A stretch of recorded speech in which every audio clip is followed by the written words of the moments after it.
자, 그러면은 이제 우리 요번 주 진도를 갖다 나갈게요. 요번 주 진도는 기술 분석이에요.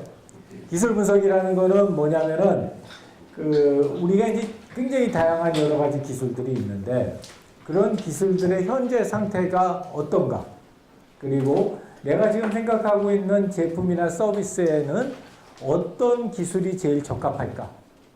이런 것들을 갖다가 인지하는 거예요.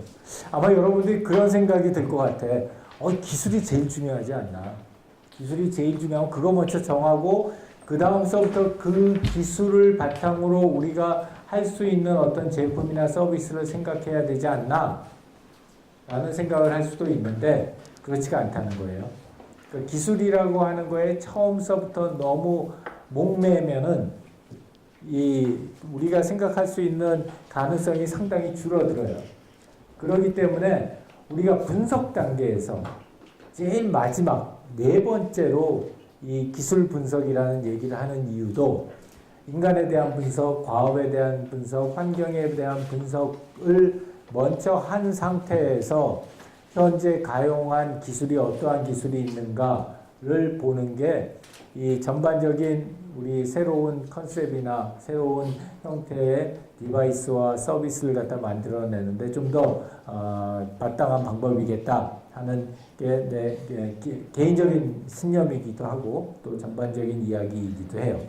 그래서 이 네 가지 리서치 분석이라고 하는 거는 실제로 어떤 특정한 순서가 있는 건 아니에요. 우리가 이제 학교에서 수업을 하기 때문에 얘네들을 갖다가 이렇게 순서에 따라서 네 줄을 갖다가 이 각각을 하나씩을 했지만은 실제로는 얘네들은 이터레이티브하게 반복적으로 그리고 인크리멘탈하게 점진적으로 계속해가지고 사이클을 돌면서 분석을 하는 거지 어떤 특정한 부분이 있다고 해서 걔네들을 갖다 꼭 먼저 하거나 그러는 건 아니에요. 그래서 이 네 가지 분석 단계의 제일 마지막 단계로 이 기술 분석에 대해서 오늘 이야기를 갖다 할 거고요. 우리 기술 분석은 전반적으로 이런 구조를 가지고서 이야기를 하려고 해요. 첫 번째는 이 디지털 플랫폼, 이제 HCI라고 하는 게 UX라고 하는 게 여러 가지 제품이나 서비스에 적용될 수는 있으나 많은 부분은 IT 기술, 디지털 기술을 기반으로 한 플랫폼에 적용되는 경우가 제일 많겠죠, 아무래도. 그리고 여러분들이 지금 선택한 대부분의 제품과 서비스도 다 이 디지털 플랫폼이라는 걸 기반으로 있기 때문에 디지털 플랫폼에 대한 정의하고 그게 뭐다, 어떻게 움직여진다, 어떤 걸로 구성되어 있다 이런 거에 대한 얘기를 좀 할 거고요. 그 다음에 이제 그 플랫폼을 구성하고 있는 여러 가지 다양한 컴포넌트들에 대한 얘기를 할 텐데 사실 이 부분은 굉장히 빨리 넘어갈 거야. 왜냐하면 여러분들 다 아는 거예요. 입력장치, 출력장치, 네트워크장치, 저장장치, 처리장치 이런 것들을 모르는 사람들이 없지. 대부분 다 알잖아요. 근데 여기서 한 가지만 중요하게 강조를 하고 넘어갈 거예요. 그게 뭐냐면 이 컴포넌트들이 어떤 컴포넌트다라는 걸 갖다 모르는 사람은 없다고. 물론 모르는 사람도 있을 수 있겠지만 그런데 그런 컴포넌트들이 사용자 경험에 어떤 영향을 미치느냐. 우리의 시각은 그 시각이에요. 그러니까 그런 시각에서 봤었을 때의 입력장치, 그런 시각에서 봤었을 때의 출력, 그런 시각에서 봤을 때의 네트워크 기술 이러한 것들을 보는 거지 이런 실제로 뭐 전기전자 아니면은 이 통신 뭐 아니면은 회로 설계 뭐 이런 측면에서의 기술들을 보는 거는 아니라는 거예요. 그래서 그런 부분을 명확하게 좀 해놓을 필요가 있고요. 그리고 이제 이런 디지털 플랫폼이나 컴포넌트를 분석하는 방법이 크게 한 세 가지 정도의 방법이 있어요. 그래서 그 세 가지의 방법들을 여러분들이 한번 보고 그 다음에 그런 방법을 사용해서 우리가 어떻게 이 기술을 갖다 분석해야 될까 하는 것을 갖다 고민해 보는 게 이번 시간의 목표입니다. 자, 그 목표를 가지고 제일 첫 번째 보는 게 오즈노 이론이라는 거예요. 내가 그때 우리는 이제 무슨 일이 있어서 같이 이제 프로젝트 하는 일이 있었었는데 카이스트의 그 휴버 로봇 만드는 분인데 이제 같이 무슨 프로젝트를 하다가 그런 얘기를 했어요. 아, 내 생각에는 기술이 이런 패턴을 갖다 가져가는 것 같다. 근데 여기 지금 고동색으로 보여지는 거는 사용자의 기대 수준이에요. 그리고 회색으로 있는 줄은 기술 수준이야. 현재의 기술 수준. 그렇게 보게 되고 X축은 시간이에요.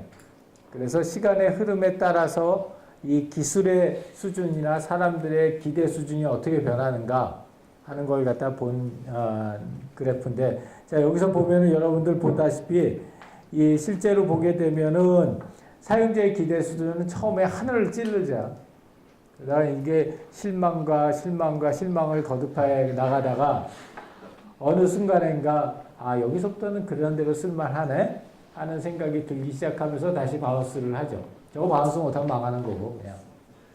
그 다음에 기술 수준이라는 거는 처음에는 정말 허접하다가 정말 마케팅 구호가 90%고 실제 역량이 10% 정도 되다가 이제 그게 시간이 지나가면서 점점 아주 완만하게 진행이 돼가지고 사람의 기대 수준을 넘어서는 때까지가 오게 된다는 거죠. 그래서 이 그래프가 뭐 여러 가지 임플리케이션이 있지만은 나는 이 그래프가 맞다고 생각해요. 맞다고 생각하고, 이제 그런 여러 가지 임플리케이션 중에 하나가 뭐냐? 무조건 최신 기술이 좋은 기술이 아니라. 최신이라고 하는 건 주로 이 X축 좌표에서 0에 가까운 쪽에 있는 기술들인데, 그런 기술들일수록 사용자의 기대 수준하고 실제로 그 기술이 제공해 줄 수 있는 혜택의 간극이 엄청나게 크다는 거죠. 그래서 무조건 최신 기술이 좋은 것이 아니다. 아마 여러분들도 많이 그런 경험들을 해봤을 거예요. 그리고 어느 순간에 들어가야 되냐? 사실 이거 굉장히 어려운 질문이고 많이 또 내가 질문을 받는 질문 중에 하나예요. 어느 시점에 그럼 우리가 그 기술 시장에 들어가야 되느냐? 여기 지금 시장 형성기라고 하는 그 점들을 이제 다른 사람들도 다 찾고 싶어 해요. 예를 들어서 NFC다. 그러면 NFC의 시장 형성기는 어디에 있을까? 만약에 너무 빨리 들어가면 지쳐서 망하고, 너무 늦게 들어가면 이미 기존의 플레이어들이, 스트롱한 플레이어들이 있으니까 못 따라가고, 그렇기 때문에 이런 시장 형성기를 정확하게 포인팅하고 그 형성기에 해당 기술을 갖다 사용할 수 있는 기술적인 해안을 어떻게 가질 거냐. 그걸 이제 우리가 앞에서 이제 뒤에서 얘기할 분석 방법론을 써서 그 적정한 시점을 갖다 찾자는 거죠. 자, 그 다음에 두 번째로는 무조건 제일 좋은 기술이, 최고의 기술이 좋은 기술은 아니다. 제일 복잡하고 제일 그 정확한 그런 기술들이 항상 제일 좋은 기술은 아니다. 라는 거고요. 그거에 대한 예 중에 하나로는 우리가 이 파괴적 혁신이라고 해가지고 이건 굉장히 유명한 경영학 쪽에서 기술 혁신 중에서 굉장히 유명한 이론 중에 하나입니다. 그 하버드 대학 교수가 제창했던 이론 중에 하나고, 이 이론 뭐 여러 가지 다양한 이론이 있지만 아주 심플하게 핵심만 얘기하면은 사람들에게 소구할 수 있는, 강력하게 어필할 수 있는 기술은 항상 제일 좋은 기술이 제일 강력한 소구를 할 수 있다? 그건 아니라는 거예요.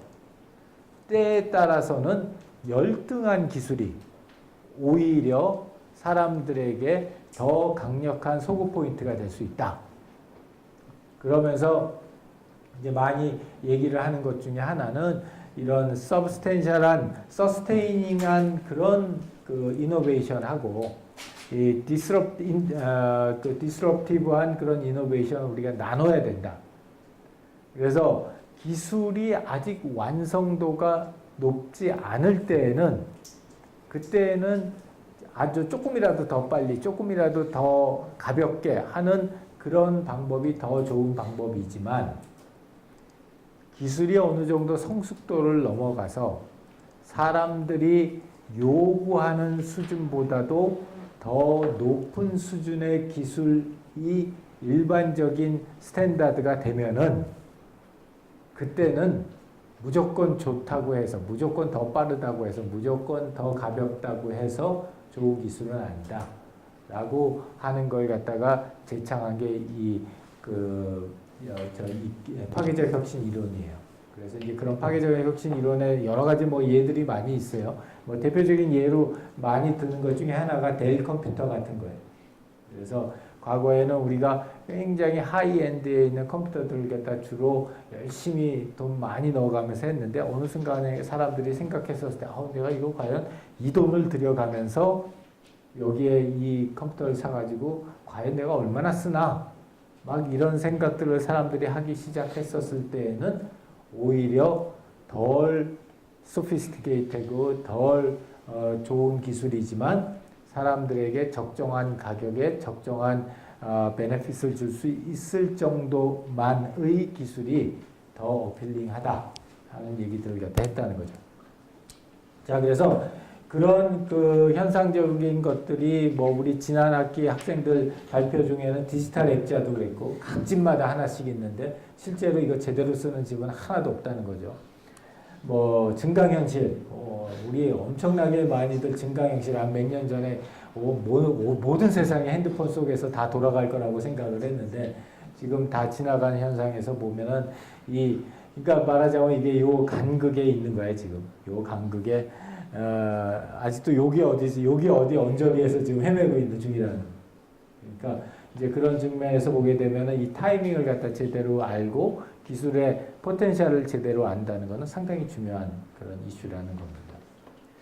자, 거기까지가 우리 첫 번째 파트고요. 왜 그래서 우리가 기술 분석을 해야 되느냐? 현재의 기술 수준을 갖다가 어떻게 우리가 정확하게 파악하고 그런 다양한 기술들 중에서 현재 우리가 생각하고 있는 제품이나 서비스에 가장 적합한 그런 기술을 선정하기 위해서 그래서 우리가 기술 분석이 필요하다는 거고